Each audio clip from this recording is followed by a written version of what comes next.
Hello, praise the Lord. நம்மை உற்சாகமான ஆவியை கொண்டு தாங்குகிற தேவனுடைய நாமத்துக்கு மகிமை உண்டாவதாக. இந்த நாளுக்கான வேத வசனம் உபாகமம் 31 6 வசனம். நீங்கள் பலங்கொண்டு திடமனதாயிருங்கள், அவர்களுக்கு பயப்படவும் திகைக்கவும் வேண்டாம். உன் தேவனாகி கர்த்தர் தாமே உன்னோடு கூட வருகிறார். அவர் உன்னை விட்டு விலகுவதும் இல்லை, உன்னை கைவிடுவதும் இல்லை என்று அந்த வசனத்திலே நாம் வாசிக்கிறோம். எனக்கு அன்பான தேவனுடைய பிள்ளைகளே, நம்முடைய வாழ்விலே அநேக சமயங்களிலே மனசோர்வு நமக்கு வருகிறது. அப்படிப்பட்ட ஒரு சூழ்நிலையில் நீங்கள் அகப்பட்டது உண்டா? கவலைப்படாதிருங்கள். நான் உன்னை விட்டு விலக மாட்டேன் என்று சொன்ன தேவன் நம்மோடு கூட இருக்கிறார். ஆனால் இது எப்படி கையாள வேண்டும் என்பதிலே மிக ஜாக்கிரதையாய் இருக்க வேண்டும். இந்த மனசோர்வு வருகிற பொழுது, உற்சாகமின்மை, நமக்கு உற்சாகமே இல்லாமல் போய்விடுகிற பொழுது நமக்கு ஏமாற்றங்கள் வருகிறது. நம்முடைய நம்பிக்கை எல்லாம் பொய்த்து போய்விடுகிறது. ஏமாற்றன்றது அது ஒரு ஆரம்ப கட்டம், ஒரு ஆரம்ப நிலை எதிர்வினை. ஆனால் அதையே நம்ம மனதில் நீடிக்க அனுமதித்தால் அது ஒரு இருண்ட கனமான ஒரு மேகம் போல நமக்குள்ள அப்படி வளர்ந்து ஒரு பெரிய சோர்வாய் அது மாறிடும். அதுதான் you will get into the trap of discouragement. உடைய மன சோர்வில் அப்படியே நீங்க நழுவி அதில் விழுந்து விடுகிறதாய் அது மாறுகிறது. அதனால நமக்கு மன சோர்வு வருகிற பொழுது, when the discouragement comes in your life, how do you respond? நீங்க எப்படி அதுக்கு எதிர்வினை ஆற்றுகிறீர்கள் என்பது மிக முக்கியமானது. அப்போ நம்முடைய உணர்ச்சிகள் எல்லாம் வேற மாதிரி இருக்கு. You will feel emotionally bad. நம்ம ஒரு மாதிரி இருக்கலாம்.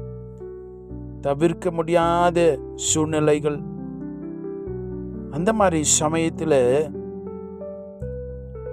நம்ம மிக ஜாக்கிரதையாய் தேவனுடைய கிருபையை சார்ந்து நின்று கொண்டு அந்த மனசோர்வு நம்மை மேற்கொள்ளாதவாறு நம்ம பார்த்து கொள்ள வேண்டும். ஒருவேளை அந்த சோகம் நம்மளை முழுகடிக்க போதா, இல்லை தைரியமாய் நாம் அந்த சூழ்நிலையை எதிர்த்து நிற்க போகிறோமா என்பதை தெரிந்து கொள்ள வேண்டும். காரணம், நான் உன்னோடு கூட இருப்பேன் என்று சொல்லி, உன்னை கைவிட மாட்டேன் என்று சொல்லி நம்மை அழைத்து ரட்சித்த தேவன் வாக்கு பண்ணி இருக்கிறாரே. எனக்கு அன்பான தேவனுடைய பிள்ளையே, இந்த மனசோர்வு வருகிற பொழுது அது மனதை உடைத்து விடுகிறது. அந்த சமயத்தில் நமக்கு என்ன தெரியுமா மனசில் இருக்கும்? when you are discouraged, when you fallen into the trap of discouragement, அந்த மன சோர்வுக்குள்ளே நீங்கள் விழுந்த பொழுது நீங்கள் கடந்து போகிற அந்த வேதனை வலி மட்டும்தான் உங்கள் மனசில் இருக்கும். அதில் எப்படியிலிருந்து நம்ம வெளியில் வரலாம் என்பதே நமக்கு தெரியாததாய் மாறிவிடுகிறது. அப்படியே போய்கிட்டு இருக்கிற பொழுது என்ன தெரியுமாகும்? கோபம் நம்ம கூட சேர்ந்துக்கும்.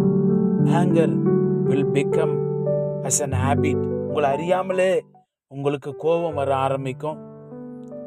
யார் மேலே கோபப்படுறதுன்னே தெரியாது. கூட இருக்கிறவங்க மேலே கோபப்படுவோம். இல்லை யாரை குறை சொல்லலாம்? தேவனை மேலே குறை சொல்லலாமா? இல்லை குடும்பத்தார் மேலே குறை சொல்ல, பிள்ளைகளை குறை சொல்லலாமா? மனைவியை சொல்லலாமா? இல்லை பெற்றோர்களை சொல்லலாமா?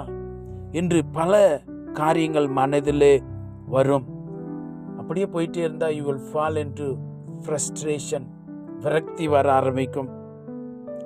அந்த மாதிரி சமயத்தில் நமக்கு சரியான தீர்மானங்களை எடுக்க முடியாததாய் மாறிவிடும். எனக்கு அன்பான தேவனுடைய பிள்ளைகளே, இவைகள் எல்லாம் நடந்து கொண்டிருக்கிற பொழுது ஏசப்பா எங்க இருக்கிறாரு? அப்படி ஒரு கேள்வி வருதில்ல. அவர் உங்க கூட தான் இருக்கிறாரு. எதுக்கு தெரியுமா? அநேக சமயங்களிலே காரியங்கள் இவ்விதமாய் நடக்கிற பொழுது தேவன் விரும்புகிறது என்ன தெரியுமா? நாம் அவைகளிலே முழுகி போகக்கூடாது என்பதுதான்.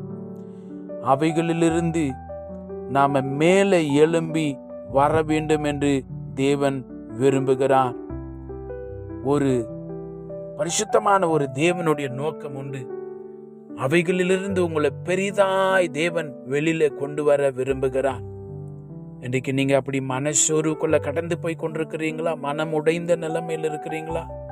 எனக்கு என்னவோ தெரியல, அப்பப்ப கோபம் வருது என்று சொல்லுகிறீர்களா? உங்களுக்காய் சாந்தமாய் சிலுவையை ஏற்றுக்கொண்ட அந்த இரக்கமுள்ள தேவன் உங்க கூட இருக்கிறார். உங்களுடைய மனசோர்வை, உங்களுக்கே தெரியாம நீங்க விழுந்திருக்கிற அந்த மனசோர்வின் கட்டுக்கள் இயேசுவின் நாமத்தில் இந்த நாளில உடைவதாக. தாவீது அப்படித்தான் ஜெபம் பண்ணினார். 51 சங்கீதம் 12வது வசனத்தில், உமது இரட்சணியத்தின் சந்தோஷத்தை திரும்பவும் எனக்கு தந்து உற்சாகமான ஆவி என்னை தாங்கும்படி செய்யும். ஏசப்பா பரிசுத்த ஆவியானவர் உங்களை உற்சாகமான ஆவியினால எப்பொழுதும் தாங்க விரும்புகிறார். You have to be excited about every day. You have to be happy about a new day has been given to you. தேவன் புதிய நாள் உங்களுக்கு கொடுக்கிறாரு. உற்சாகமா இருங்க, சந்தோஷமா இருங்க. நீங்க இந்த உற்சாகம் இல்லாத டிஸ்கரேஜா இருக்கும்போது உங்களால ஹாப்பியா இருக்கவே முடியாது. That's a trap of the devil. பிசாசுடைய ஒரு தந்திரம். அவைகளிலிருந்து வெளியே வாங்க. பரிசுத்த ஆவியானவர் உங்களுடைய எல்லா நெருக்கங்களை இந்த நாளிலே உடைப்பாராக. நாம் செபிக்கலாம். பரிசுத்தங்களின் பிதாவே, நாங்கள் ஸ்தோத்திரிக்கிறோம். மகிமையான நாமத்துக்கு நன்றி சொல்லுங்கப்பா. உடைய பிள்ளைகள் யாரெல்லாம் தங்களுடைய வாழ்விலே மனசோர்வுக்குள்ள கடந்து போயிருக்கிறார்களோ, வழியிலே, வேதனையிலே, தங்களை அறியாமலே உணர்ச்சிகள் ஆண்டவரை அடிமையாக்கப்பட்டு கஷ்டப்படுகிறார்களோ, இந்த நாளிலே நசரேயனாகிய இயேசுவின் நாமத்தில் எல்லா சத்துருவின் தந்திரங்கள் உடைவதாக. ஜீசஸ்னே உற்சாகமான ஆவியுடைய பிள்ளைகளை தாங்கும்படி செய்யும். நீர் தேவன் என்பதை, நீர் கைவிட மாட்டீர் என்பதை வாழ்வில் விளங்க செய்கிறதுக்காய் நன்றி. கோடி கோடி ஸ்தோத்திரம். இயேசுவின் நாமத்தில் ஜெபிக்கிறோம் பிதாவே, ஆமென். God bless you.